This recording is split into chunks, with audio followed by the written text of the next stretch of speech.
This Comenzar ya conference will now be recorded. con el webinar. Este es nuestro tercer webinar, transmitiendo desde aquí, desde Caral Soluciones Energéticas, hablando un poco sobre aplicaciones fotovoltaicas, ¿sí? Entonces les queremos dar la bienvenida, el agradecimiento por estar aquí presentes, compartiendo un poco de su tiempo. Y bueno, vamos a aprender un poco esta vez de sistemas de energía solar con conexión a red, específicamente para edificaciones, que es lo que se tiene hoy en día en el Perú.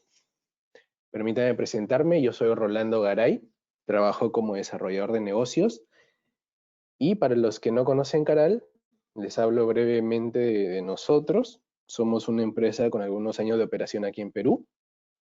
Nos dedicamos al tema de aplicaciones con energías renovables, específicamente para sectores comerciales, industriales, minerías.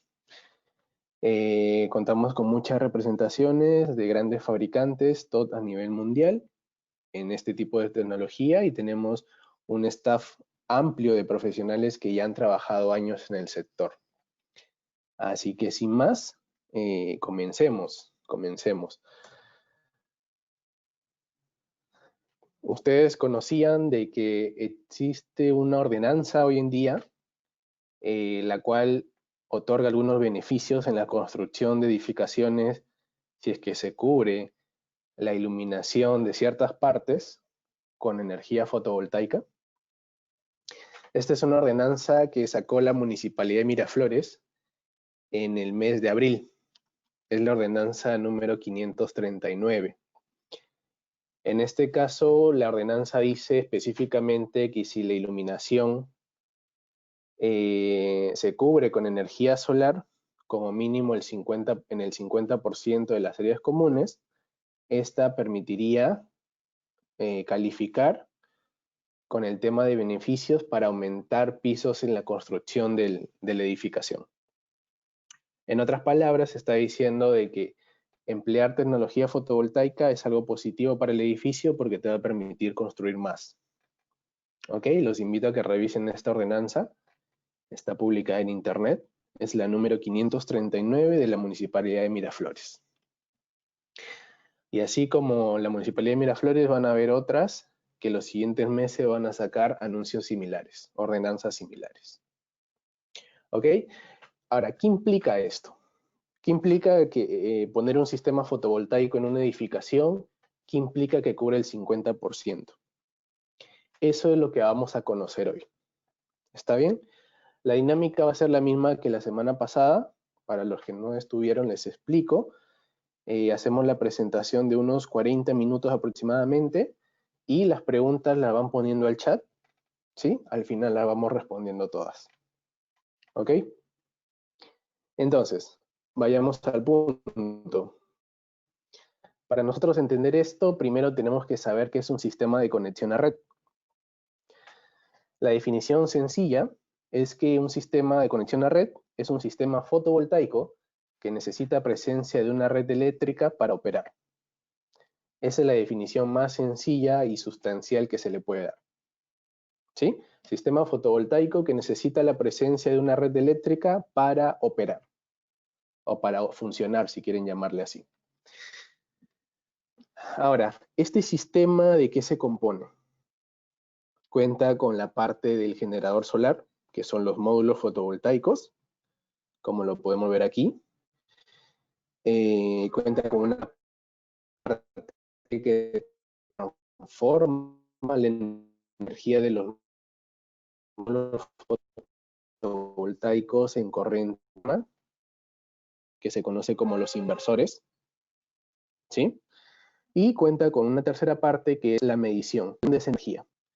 En este caso vamos a llamarle un medidor smart o smart meter en algunos casos. Implicancias. Estos generadores fotovoltaicos, estos módulos, van todos a los mismos. Sí, lo pongo aquí como dato importante porque han habido algunas veces consultas de personas que dicen, pero esos módulos van a 24 o 48 voltios. Y esto cambia. En sistemas conexión a red, esto ya aumenta hasta los 600, hasta 1000 voltios incluso. Sí, eso es totalmente normal, así se trabaja. Entonces, eso es por el lado de corriente continua. En el lado de corriente alterna, y quien permite esta transformación, el inversor, debe poseer una salida en los voltajes que nosotros conocemos. En el caso monofásico habrá 220 voltios, ¿ok? Y en el caso trifásico también puede haber 220 voltios en algunos casos, en otros puede haber 380. Entonces el inversor debe estar condicionado para trabajar en esos voltajes. Número 3, el medidor. ¿En qué consiste el medidor? El medidor pues está midiendo el porcentaje de energía que está generando el sistema fotovoltaico, ¿ok? Pero también está midiendo la energía que viene de la red eléctrica, de la empresa concesionaria de electricidad. Está midiendo ambos flujos. Eso es lo que debería tener el medidor. Ahora, aquí hay un término especial. Este medidor se configura para no inyectar energía a la red. Es decir, es con inyección cero. ¿Quieren saber qué significa la inyección cero? Ahorita vamos a llegar. Pero por ahora quiero que se queden con ese término. Que se configura para no inyectar energía a la red. Y esto pasa específicamente en el Perú. En otros países esta situación cambia. Pero hoy en día, aquí, nosotros tenemos que estos medidores se configuran para que la inyección de energía sea cero, el inyector cero. Ahora, estos sistemas para edificaciones, según la ley de concesiones eléctricas de nosotros, lo definen con una capacidad de hasta 500 kilowatts. ¿Ok? Repito, sin inyección a la red, y proyectos de hasta esta magnitud no necesitan permiso de concesión ni tramitación de parte de ningún ente regulatorio, sea OCINERMIN, sea el ministerio, ninguno. Menor a 500 kilowatts se puede trabajar independientemente tanto la empresa usuaria como la empresa contratante, la que instale el sistema. Eso es por el lado límite superior. En el límite inferior he visto instalaciones desde los 5 kilowatts, pequeñas, ¿sí? 5, 8, 10 kilowatts, las más pequeñas. Ya si nos vamos a un número menor, ya estamos hablando de un sistema para una vivienda, ¿ok? Pero en edificaciones he visto desde los 5 kilowatts por el límite inferior y por la parte de arriba, repito, hasta los 500 kilowatts. ¿Ok? Esto es casi medio megawatt. Ahora, en la imagen, las imágenes que vemos aquí, tenemos la imagen más grande, es un sistema totalmente horizontal, ¿sí? En la imagen inferior izquierda vemos un sistema con inclinación sobre el mismo techo. Y en la imagen inferior derecha vemos un sistema con inclinación, pero a diferencia de que tiene estructuras elevadas. Dense cuenta de esas diferencias. ¿Ok? ¿Por qué tienen estructuras elevadas? En algunos casos se ponen así porque los techos generalmente están llenos de equipos de ventilación mecánica. Entonces no se pueden poner módulos en gran parte de los mismos. Así que se necesita elevarlos. Y en la imagen central de abajo, de la parte de abajo, se ve cómo se está instalando un inversor. Un inversor que bien puede ir en el techo o bien puede ir en un cuarto de tableros dentro del edificio. ¿Ya? Pero al menos ahí entendemos ya una primera implicancia de lo que es la inclinación de los módulos y cómo se ponen sobre el techo. Horizontal, con inclinación o con inclinación elevada.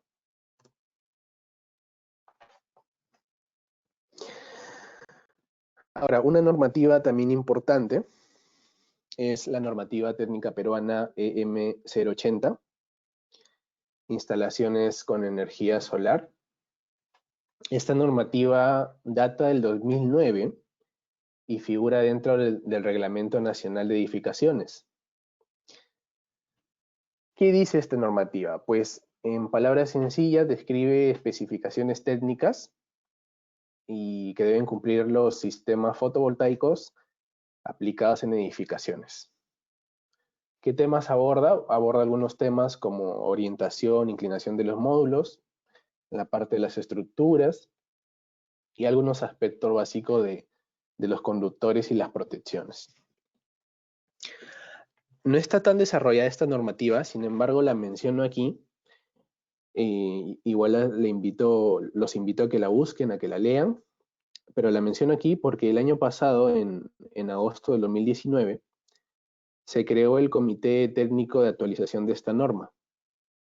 Este comité, su plazo era trabajar durante un año para que actualice la norma con todos los aspectos y tendencias que ya se emplean hoy día en el mundo. ¿Sí? Probablemente a fines de este año o inicio del otro año ya salga una normativa actualizada con mucho mayor alcance y se va a posicionar aquí en el Reglamento Nacional de Edificaciones. Así que por eso lo menciono, espero que estén atentos a esa publicación de la norma y va a ser una de las más completas que exista en el país y una de las primeras, ¿no?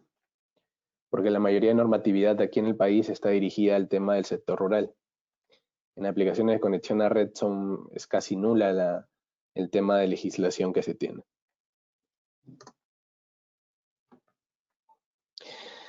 Ahora, justo les mencionaba el tema de inyectar a la red. ¿En qué consiste esto de inyección a la red? Inyección a la red significa que el sistema genere unos excedentes y que ese excedente se pueda inyectar a la red pública de electricidad. O sea que si cubre todo mi consumo, yo puedo inyectar esa energía hacia afuera, hacia otros usuarios, hacia una edificación adyacente. ¿Ok? ¿Cómo se representa esto? En el gráfico que vemos aquí, la línea negra, que está horizontalmente en todo el gráfico, es una línea del consumo de una edificación o una vivienda. En este caso es una vivienda, es pequeño. Esta línea negra se le conoce como el perfil de consumo. Representa cómo es el comportamiento de consumo a lo largo de todo un día. ¿Sí? Y la curva que vemos al medio, que tiene una forma de campana, es la producción fotovoltaica. La producción fotovoltaica se comporta de esa forma y como se dan cuenta está iniciando más o menos a las 6:30 de la mañana y está concluyendo 6:30 de la tarde, cuando ya no hay sol.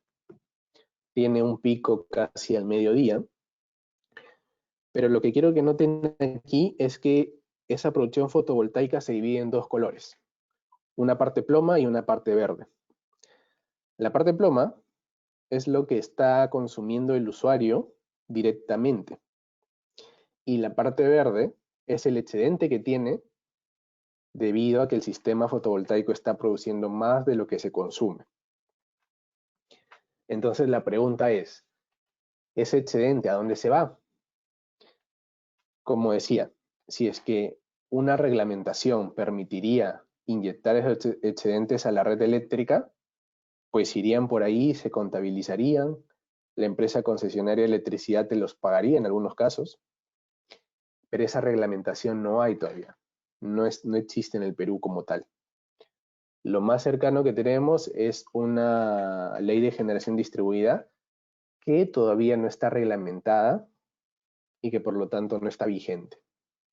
Y es como una prepublicación, un borrador. Ahí está el número de normatividad del decreto legislativo 1221, búsquenlo. Pero volvamos al aspecto que nos importa.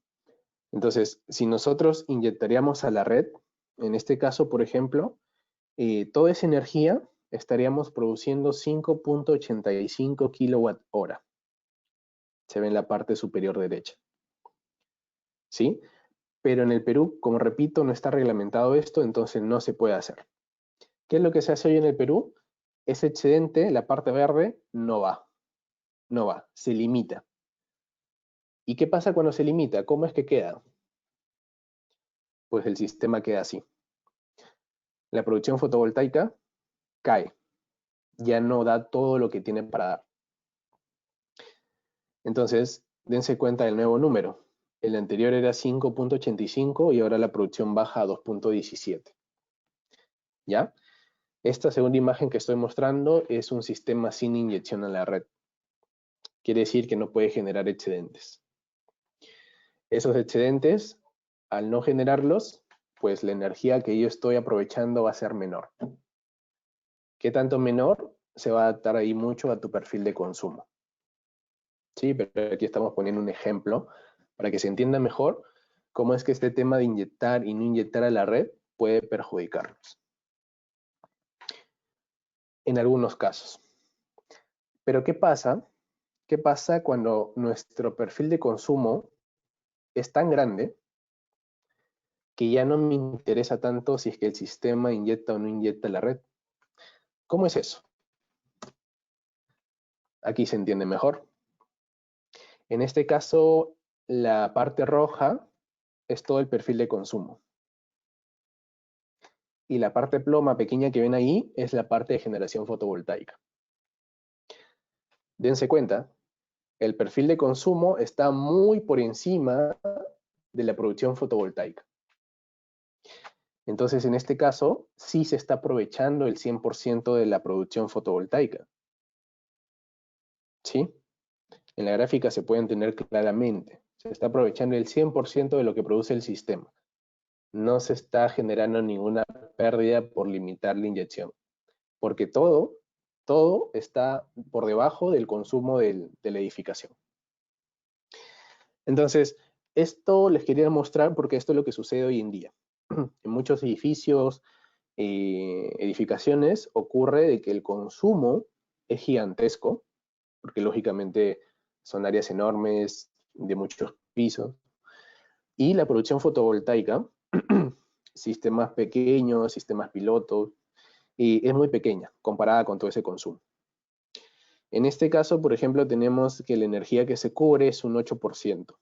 ¿Sí? Con esa curvita que ven ahí abajo, comparado a todo el consumo, es un 8%. Para darnos una idea de qué significa este número, este 8%, arriba pongo un dato adicional. La certificación LEED, que es un estándar medioambiental usado en muchas edificaciones hoy en día, en el Perú hay muchos edificios con certificación LEED, uno de sus puntos que aborda es que te pide que un sistema fotovoltaico te pueda cubrir de entre el 1 al 10% de energía total del edificio. ¿Sí? Dependiendo de cuánto cubres, te va a ir otorgando una mayor categoría de certificación. ¿Está bien? Entonces, eso lo pongo como referencia, para que sepan en dónde es que se aplica este porcentaje cubierto. La certificación LEED, repito, es un estándar bastante empleado. Pueden ustedes buscar, incluso se van a topar o conocerán algunos edificios que ya cuentan con esta certificación, o varios de ellos, y en algunos casos cuentan con su sistema fotovoltaico que les cubre pues un porcentaje de todo su consumo. Y ese porcentaje se están dando cuenta de que lo que pide no es mucho, es algo relativamente pequeño. Entonces no se necesita un sistema tan grande tampoco para cubrirlo, ¿no? Espero que haya quedado bien claro esa idea. Repito, el sistema fotovoltaico en caso de grandes consumos, su producción es pequeña comparada a este, y pues no hay ese riesgo de si me quedo limitado por inyectar o no inyectar energía a la red. Obviamente todo eso cambiaría si es que el sistema fotovoltaico fuese enorme, de una gran capacidad, y ahí sí surgiría el riesgo que presenciamos en las imágenes anteriores. Ahora, todo esto que les he mostrado es parte de un monitoreo. Un monitoreo integral que ya se emplean en los sistemas fotovoltaicos, ¿sí? Porque ya esto dejó de ser hace tiempo solo un sistema que se compone de partes eléctricas, sino que ahora también te permite una gestión integral del mismo. Tú puedes ver cómo es que va evolucionando, se va comportando. Todo esto a través de un sistema de monitoreo. ¿Ok? ¿Y qué es lo que te permite este sistema, aparte de lo que he mencionado? pues te va a permitir registrar todos los parámetros eléctricos del sistema, sea tu potencia de generación, sea tu consumo, tus voltajes en corriente alterna, corriente continua, igual tus corrientes, perdón, tus voltajes, tus corrientes en alterna y continua, y algunos parámetros más, que definitivamente en algunos casos de sistemas que se quieren para investigación, esto es muy importante. Pero en casos, en aspectos más generales, muestra siempre una comparativa entre tu consumo y tu producción fotovoltaica. Entonces ahí tú vas a visualizar cuál es el porcentaje de autoconsumo que realmente estás cubriendo. También te muestra algunos aspectos medioambientales, a cuántas toneladas de CO2 equivale lo que has producido en un día, en un mes, en un año, en todo el tiempo que ha durado tu instalación. También te dice cuál es el ahorro económico que te está generando la instalación, porque lógicamente que la instalación te genera un ahorro económico. Tú al ya no consumir de la red eléctrica, sino que estás consumiendo de tu sistema fotovoltaico directamente, ese porcentaje cubierto ya no te lo cobra la red eléctrica, la empresa de red eléctrica. Entonces hay un ahorro ahí. ¿Sí? Este monitoreo es muy importante, que siempre debemos tenerlo presente en todos estos sistemas, para, repito, ver cómo es que se comportan los mismos. Si en algún caso nosotros vemos de que nuestro sistema un día generó una cantidad muy por debajo del promedio, el monitoreo botará una alerta o incluso nosotros mismos nos podemos dar cuenta y podríamos actuar en esos casos de forma previa para ver qué es lo que sucede, ¿no? Entonces con esto nos limitamos también a que el sistema presente fallas irreversibles. Y claro, esto no solo es por una computadora, un monitor. También se puede ver en un celular, en un smartphone. Y sí, es muy completo la información que te brinda, es muy sencillo de visualizar. Y lo importante también es que si falla el sistema, si tiene alguna desconexión, ya sea ha fallado la comunicación, falló el suministro eléctrico, el aplicativo te va a mostrar la alerta en tiempo real para que de esta forma se pueda actuar inmediatamente. ¿Ok? Ahora, aparte del aplicativo, ¿qué más tenemos? Tenemos a los mismos módulos.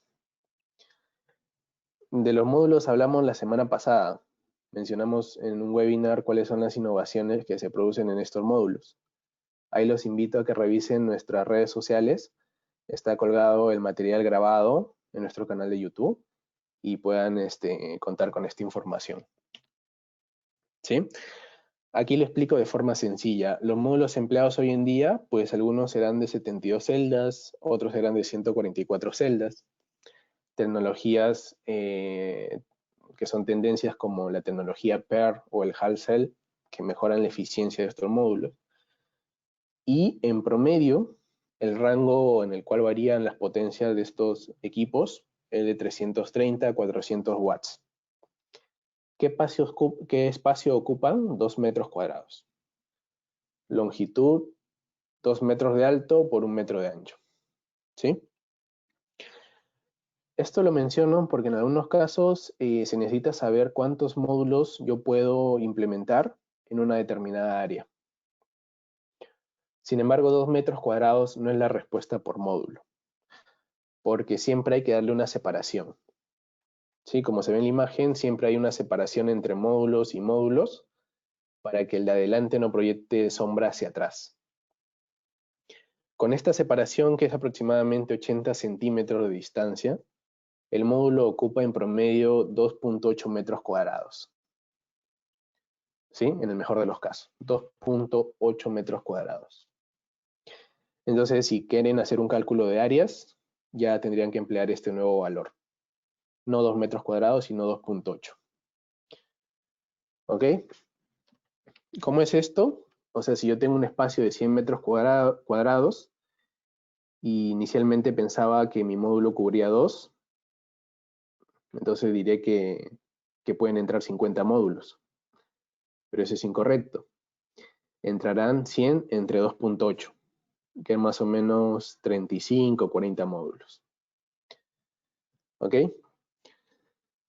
Ahora, esto obviamente no se aplica para estructuras horizontales, como se ve en la imagen. En el caso de estructuras horizontales, es otro análisis, porque en este caso sí se agrupan, van totalmente juntas, todas están en una misma inclinación, que es totalmente horizontal. Sin embargo, en estructuras horizontales hay que tener presente de que al estar horizontal, el polvo, el agua que cae encima, todo se queda ahí, se queda emposado. Entonces, el mantenimiento que se le da a estos sistemas es un poco más tedioso, porque hay que estar limpiando constantemente. ¿Sí? Entonces, esa es una consideración por ese lado. De que se puede hacer, pero siempre teniendo presente esto. En el caso de las estructuras inclinadas, este mantenimiento se hace automáticamente y ya no sucede eso. Y ahí está el ratio, ¿no? 2.8 metros cuadrados por módulo. Y este módulo puede tener una potencia entre 330 a 400 watts. Es un estándar comercial.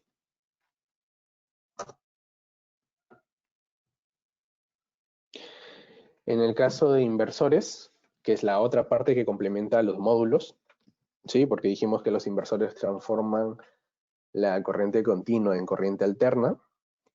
Estos inversores se le conocen como inversores on-grid, ya sea en monofásico o trifásico.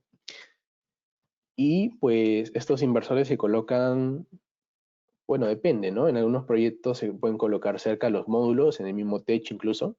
Claro que siempre cuidando de que el sol no le dé directamente, sino después se calienta y hay problemas. O también puede ir cercano a un tablero de conexión. En el caso de una edificación es muy común de que los tableros eléctricos de conexión estén siempre en los pisos inferiores, en los sótanos, primer piso. Entonces también se pueden colocar ahí. Ahora, ¿de qué va a depender esto? Pues va a depender, de aparte de ese análisis previo que estamos haciendo, también mucho de qué tanto vamos a optimizar en cableado, ¿no?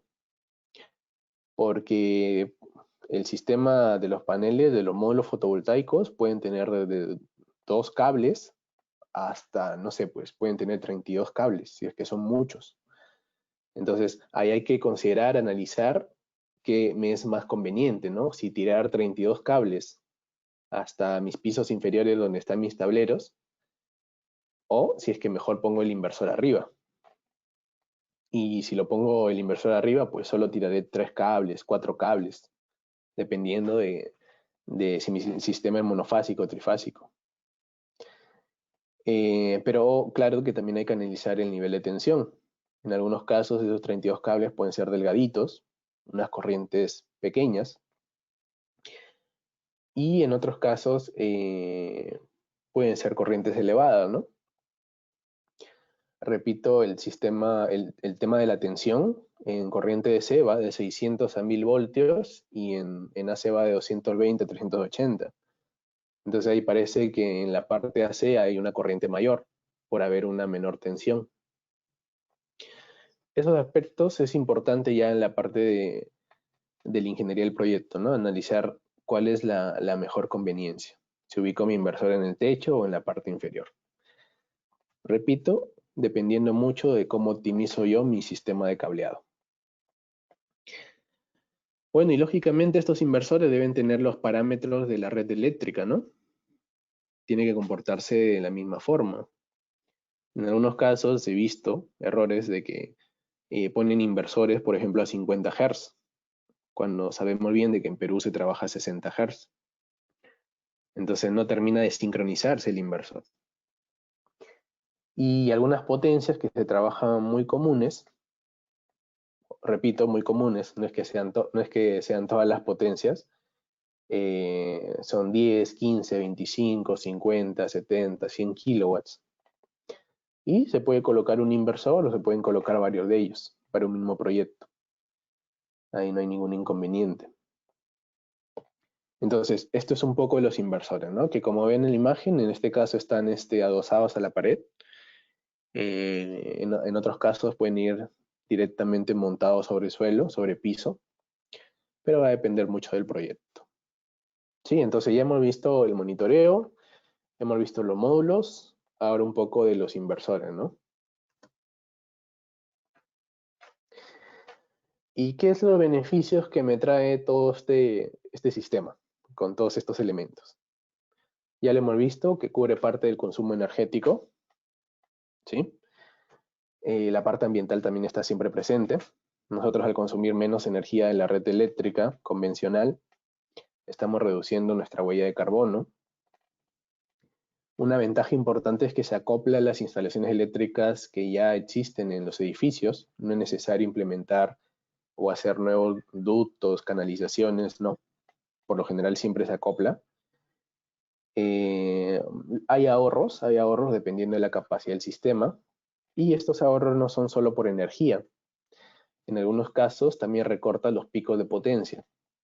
Y como sabrán muchos de ustedes, los picos de potencia también es un elemento que origina que tu factura de electricidad crezca. Y debido a que el monitoreo te permite hacer la gestión remotamente, es que también la operación y supervisión es sencilla y el mantenimiento es mínimo, ¿no? El mantenimiento principal consiste en la limpieza de los módulos, para que siempre estén lo más óptimos para aprovechar la radiación solar.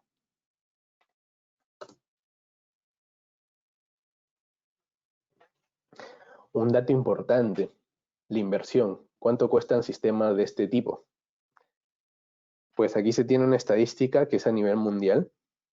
Sí, esta estadística nos dice que en el año 2015 más o menos costaba $1.800 el kilowatt instalado.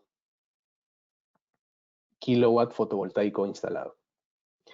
En el año 2020 eso se ha reducido casi a la mitad. Han tenido que pasar 5 años, solo 5 años, para que la inversión de un sistema fotovoltaico caiga un 50%. Eso es increíble. No creo que haya otra tecnología que haya alcanzado esa reducción en solo 5 años. Y la tendencia nos dice de que esto continúa. En el 2020 se tiene que el precio actual está, es un promedio global, repito, está en los $995 por kilowatt, pero ojo, este valor también depende de la capacidad del sistema y del tipo de sistema. ¿Sí? Lógicamente que un sistema, por ejemplo, de 1000 kilowatts va a tener un precio más bajo, unitario, comparado a un sistema de 2, 3 kilowatts, por una economía de escala. ¿Ok? Y también del tipo de sistema. Con tipo de sistema me refiero a que, por ejemplo, los sistemas con estructuras horizontales son mucho más económicos porque tienen menos elementos en la estructura, ¿no? Entonces también facilita la instalación, la mano de obra se reduce. Entonces son más económicos, pero ¿qué sacrificas? Sacrificas el tema del mantenimiento, por darles un dato. Entonces eso también influye mucho en la inversión final, ¿sí? Pero principalmente les quiero decir de que esta tendencia continúa. Bueno, este dato de $995 es una estadística que tiene el 2019, le puse 2020, pero siguen bajando los precios, siguen bajando, y esto va a continuar muchos años más. Ahora, ya para ir terminando, ¿cómo es que nosotros determinamos la viabilidad de un sistema para una edificación? Pues se empieza primero definiendo un espacio apropiado para los módulos, ¿sí? Un espacio apropiado para los equipos, para los inversores. Una vez teniendo presente ese espacio, lo que se necesita es una adquisición de datos justo de ese lugar, ubicación geográfica, cuánto recursos solar cuenta. Y con toda esa información y junto a la información de facturación eléctrica, se tiene que hacer un comparativo. Un sistema de qué potencia o qué porcentaje es lo que necesita cubrir. Lógicamente, esto también se complementa con el tema de perfiles de carga, ¿no? Entonces ahí me voy dando cuenta yo de qué porcentaje es lo que puedo cubrir en un área determinada, por ejemplo. ¿Sí? Esta viabilidad es lo que se hace, son estudios que nosotros, por ejemplo, en Caral lo realizamos y siempre estamos con la mejor disposición para estudiarlos, cualquier evaluación. Así que esto es con respecto al sistema de conexión a red, algunas implicancias. ¿Sí? Eso ha sido parte de esto. Les agradecemos mucho. Nosotros estamos trabajando actualmente en todo el Perú. Seguimos con proyectos y tenemos experiencias en empresas con esta tipología de proyectos. Así que bien, muchas gracias de parte de Caral. Empezamos con la ronda de preguntas. Muchas gracias, Rolando. Muchas gracias. Sí, tenemos algunas Listo. preguntas. La primera es, en un sistema conectado a red inicialmente con inyección cero, ¿se puede luego inyectar a la red cuando la regulación lo permita? Ah, buena pregunta. Sí, claro que sí. Eso es un tema de configuración del limitador de energía. Nada más. Al inicio se le configura para que no inyecte, pero si una vez la regulación cambia, se le vuelve a configurar para que el sistema ya pueda inyectar. No hay ningún impedimento. Eso se puede hacer totalmente. Perfecto, muchas gracias. Siguiente pregunta. ¿Qué tan complicado es instalar un sistema de energía solar en un edificio existente? Ah, justo ahí mencionaba, por ejemplo, de que la instalación fotovoltaica se acopla perfectamente a las instalaciones eléctricas que ya existen en determinado lugar. Así que no hay mayor problema. Los paneles se ponen en el techo, en un espacio disponible. Se hace un cableado hasta el inversor, que puede ser por una ductería existente, o si no, se puede hacer por una ductería que esté paralela al edificio, en la parte exterior. ¿Sí? Y luego de eso, el inversor se conecta al tablero de distribución, al tablero de suministro, y bueno, ahí termina el sistema. Luego se pone en marcha y ya está. No es complicado. Muy bien. Siguiente pregunta. ¿La certificación LEED aplica para edificaciones en proyecto o también para aquellos que ya han sido ejecutados? Para ambos, para ambos. La certificación LEED tiene la categoría de proyectos existentes y proyectos en construcción. En ambos casos aplica. ¿Qué información necesita su empresa para evaluar la rentabilidad de este tipo de proyectos? En el tema de rentabilidad, justo lo que mencionábamos al último, ¿no? Para estudiar la viabilidad, nosotros necesitamos conocer cómo es que se ha comportado el perfil de carga de la empresa, es decir, contar con los recibos de luz, la factura de electricidad de los últimos 6 meses por lo menos, y también conocer exactamente cuál sería el lugar donde se ubicarían los módulos, ¿no? Un lugar tentativo, para poder estudiar cuál es el mejor tipo de estructura que se pueda acoplar. Con esa información es más que suficiente para ofrecer este estudio. Perfecto. Siguen otras preguntas. Aclaro que algunas de estas preguntas fueran hechas durante la presentación y se mencionó también luego en la presentación alguna de las respuestas, pero igual las Claro. menciono. Los costos en Perú están ya en Ajá. $995 el kilowatt instalado. Ajá, buena pregunta. A ver, en algunos proyectos de mediana gran capacidad sí están llegando a ese precio. En proyectos más pequeños están por los 1.200, 1.300 aproximadamente. Sí, pero en general sí estamos cerca de ese promedio mundial. Siguiente pregunta. ¿Cuánto sería el tiempo de recuperación de la inversión por kilowatt instalado?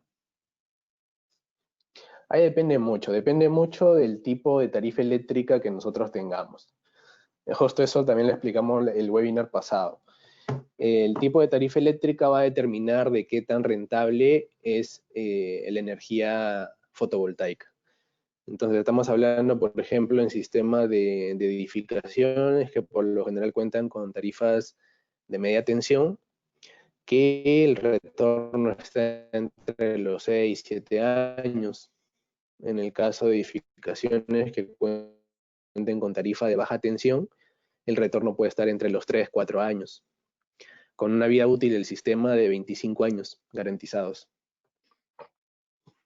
Muy bien, un proyecto de 20 kilowatts, ¿qué tiempo demora en ser instalado, más o menos?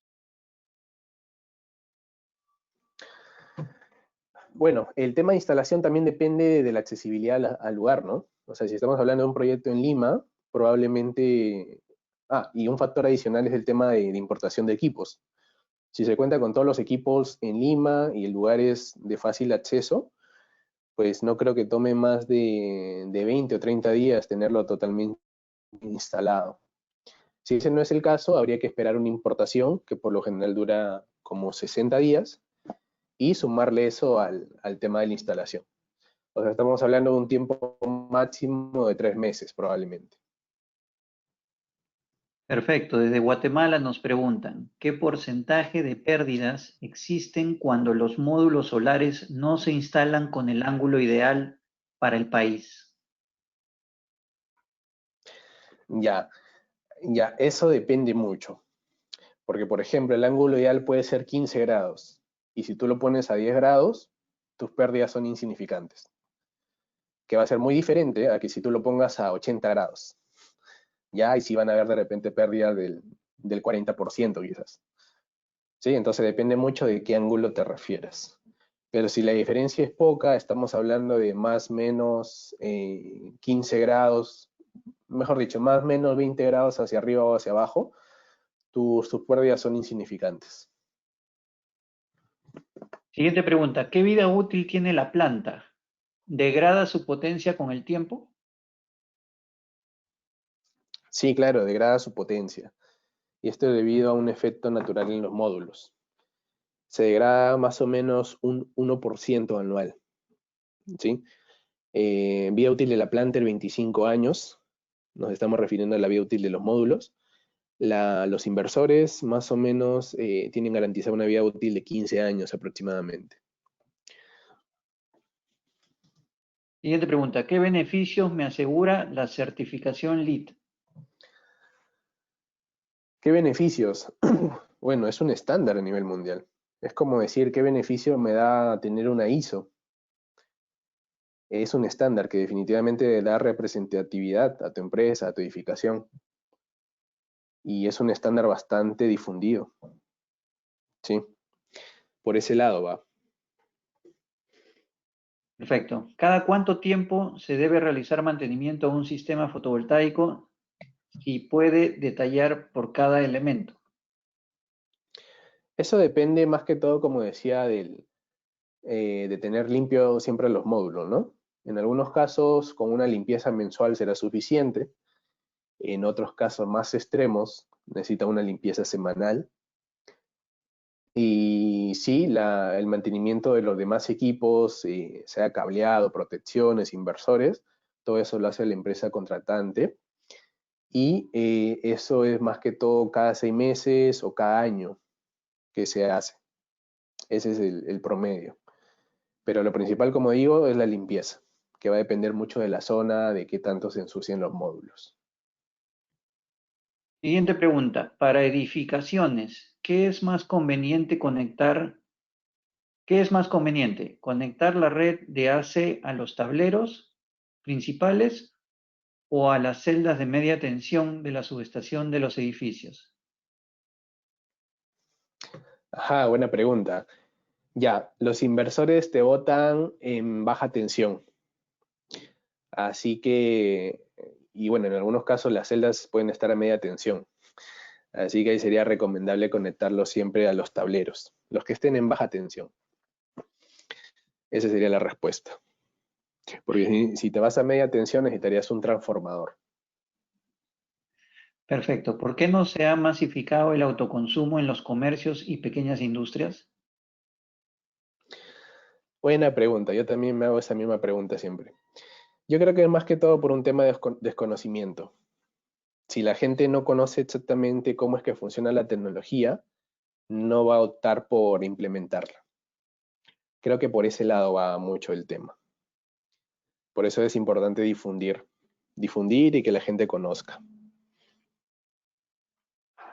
¿Qué costo de la energía en dólar megawatt hora podríamos lograr con una planta de, digamos, 100 kilowatts?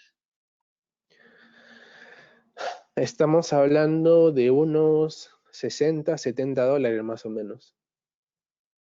Sí, por ahí va. 60, 70 dólares el megawatt hora. Siguiente pregunta.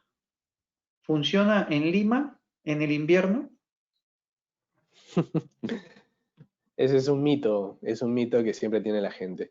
En el invierno la producción baja, obviamente, baja a un 50, 40% más o menos, pero en el verano tenemos una excelente producción y eso hace que tu generación promedio anual, ¿sí? Tu generación promedio anual esté muy por encima por ejemplo, potencias como España, Alemania, Japón. Entonces, en Lima es perfecto, ¿sí? No voy a decir de que sea el mejor lugar, pero sí es perfecto. Claro que en Arequipa y Cusco se conseguirá mucho más, pero en Lima tiene un recurso solar óptimo, bastante óptimo, porque no se analiza solo en invierno, se analiza en todo el año. ¿Ustedes hacen proyectos en provincia? Sí, claro, claro. Vamos mucho a provincia. Hemos visitado tanto para sistemas de conexión a red como para sistemas aislados o rurales. Pero sí, sí vamos a provincia. ¿Existen alternativas de financiamiento del costo de inversión? Eso podría dinamizar mejor estos proyectos. Eso depende mucho, ¿no? Depende de la empresa privada. En algunos casos sí encontrará financiación, en otros casos de repente los bancos sí todavía no existe una financiación definida, pero eso poco a poco se está empezando a dar. Sí, así es.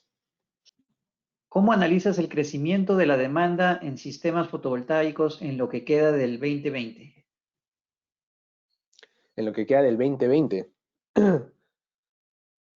Así es. perdón, 2020. Sí, correcto, en lo que queda del año. Ya, ya. ¿Cómo analizo el crecimiento? Pues para eso tengo que ver también cómo es que se ha comportado el consumo el año anterior, ¿no? Y es por eso que necesitamos siempre las facturas eléctricas. Ahora, más que eso, no puedo predecir si es que la empresa va a agregar nuevos elementos el siguiente año, nuevas cargas, nuevos consumos. No, eso no se puede ver.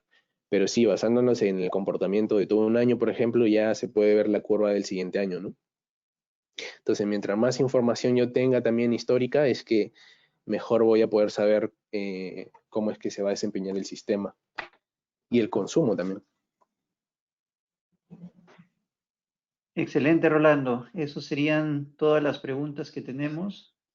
Te agradecemos mucho Perfecto. nuevamente por esta presentación. Sí, no, gracias a todos. Ahí estamos dejando nuestro dato de contacto.